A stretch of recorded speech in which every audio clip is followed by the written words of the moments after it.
سلام، امروز حالتون چطوره؟ من سارا هستم از کانال سارامون با یه ویدیو جذاب و خفن دیگه از ارباب حلقه ها در خدمتتونم. بریم سراغ موضوع هیجان انگیز امروز که میخوایم راجع به یه شخصیت مرموز تو دنیای تالکین با هم دیگه حرف بزنیم.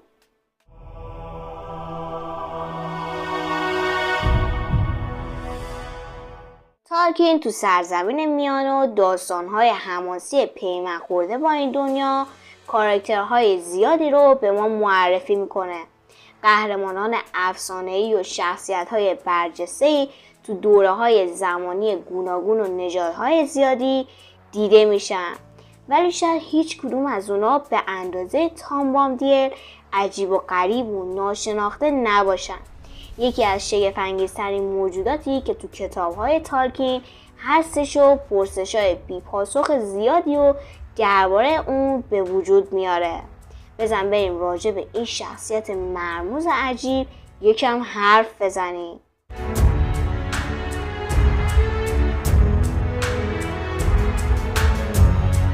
تام بامدیل یکی از کاراکترهای دنیای سرزمین میانه است. اون نقش پررنگی تو روایت‌های برجسته این اثر بازی نمی‌کنه، ولی کلاً شخصیت کاملا متفاوتی از بقیه شخصیت‌های فانتزی دنیای تالکینه که دارای قدرت و ویژگی‌های متفاوتیه.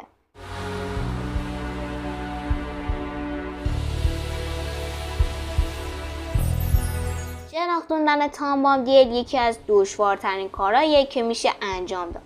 هرچند که این کاراکتر تو بین هوادارای دنیای تالکین خیلی محبوبه، ولی خیلی مبهم و ناشناخته محسوب میشه.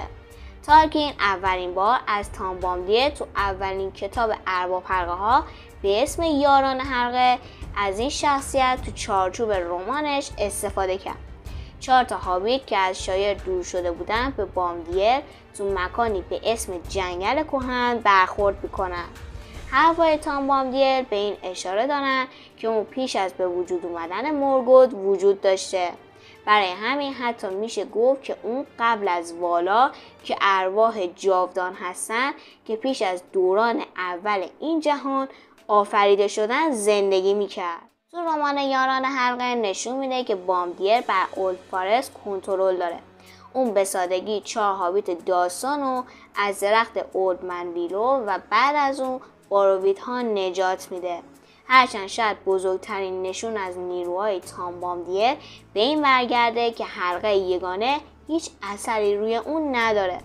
تام بامدیل این توانایی رو داره تا حلقه رو بدون اینکه ناپدید بشه داخل انگشتش کنه و حتی فرودو رو زمانی ببینه که این جواهر اهریمنی رو استفاده میکنه.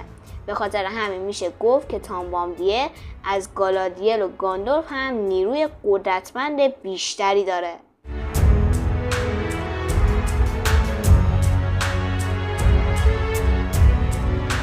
با اینکه بامدیل مهارت بالایی تو مقاومت با حلقه یگانه داره، ولی به طرز ناامید کننده اهمیت زیادی به اتفاقات و درگیری‌های سرزمین میانه نشون نمیده. شخصیت پردازی تام بامدیل تو نوشته‌های تالکینو میشه با واژه بیخیالی تشبیه کرد.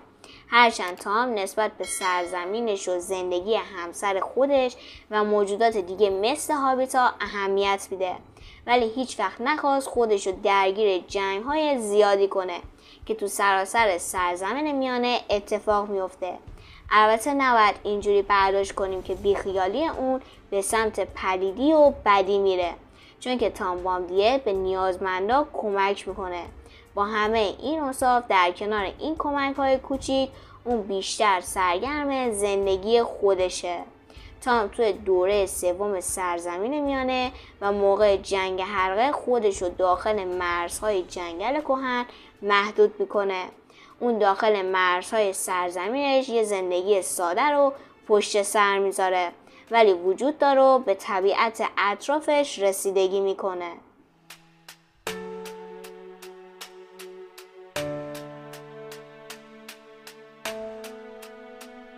در در کنار بیخیالیش نسبت به سیاست‌های سرزمین میانه، سن و نیروی زیادش، تام بامبادیل کم و بیش یه راز تو دنیای تالکین هستش. یکی از چیزهایی که از اون نمایانه مربوط به زمانی میشه که برای اولین بار تو سرزمین میانه پا گذاشت و زمان دور و درازی رو به سمت گشت و گذار تو اون کرد.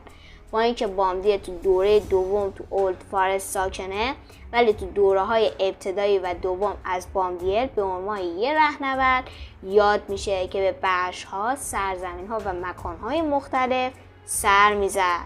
یه چیز دیگه‌ای که میشه درباره تام بامبادیل گفت علاقش نسبت به طبیعته. توجه خیلی زیاد بامبادیل نسبت به طبیعت چیزیه که به گفته تالکین میتونست کاری کنه تا در برابر ساورون قرار بگیره، چون دنیایی که تو چنگال ساورونه چیزی برای تام وجود نخواهد داشت. از نکات دیگه تام بامبادیل در کنار همه رازاش علاقه نداشتن خود تالکین برای بیشتر گفتن درباره این شخصیته. این کاراکتر نه تنها برای هوادارهای سرزمین میانه بلکه برای خود تالکین هم یه معما حساب میشه.